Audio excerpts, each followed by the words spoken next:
Менби? Эмне дейсем мен?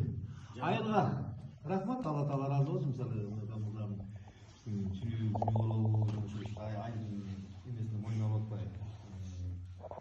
Келеңиңиз жарасын, ыймандуу, бактылуу, каныңыздын жакшылык болсун баарыбыз айылыбызга рахмат.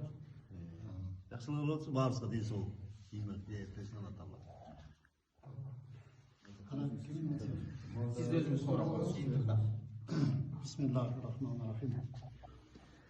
Bardıq alqış maqtarlar Allah'a olsun. Peygamberimiz Muhammed Mustafa sallallahu aleyhi ve sellem'e, cenab-ı sahabalarına salam salavatlar olsun.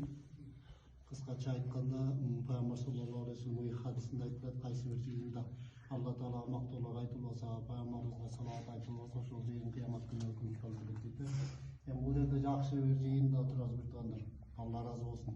Ушул айылдагы ага тууган бир туугандарыбыздын ортосундагы ынтымак ушундай да менен калат экен. Чынчына келгендечи ошол менин кичине болсо да эмгегимди баалап, ушинтип кичине болсо да даражабызды кичине өйдөлөтүп турганга чоң рахмат, Алла разы болсун. Ар биримиздин үй-бүлөңөрдө ынтымак болсун, биримдик болсун, ыйман болсун биринчиден. Ошол өзүбүздүн куттуу мечитибиздеги ушул жерден өзүңөрдүн салымыңарды кошуп ушул жерде отурабыз баардыгыбыз. Баарыңыздардан Алла разы болсун.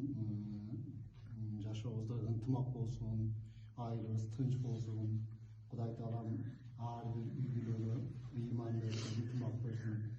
Эл журтубузга асмандан жерден келе турган кырсык балелерден, аламаттардан оолок бололу, баардыгыбыз алты саныбыз аман, баштарыбыз түгөл, үйдөгү апаларыбыз менен, аталарыбыз менен, келинчектерибиз менен,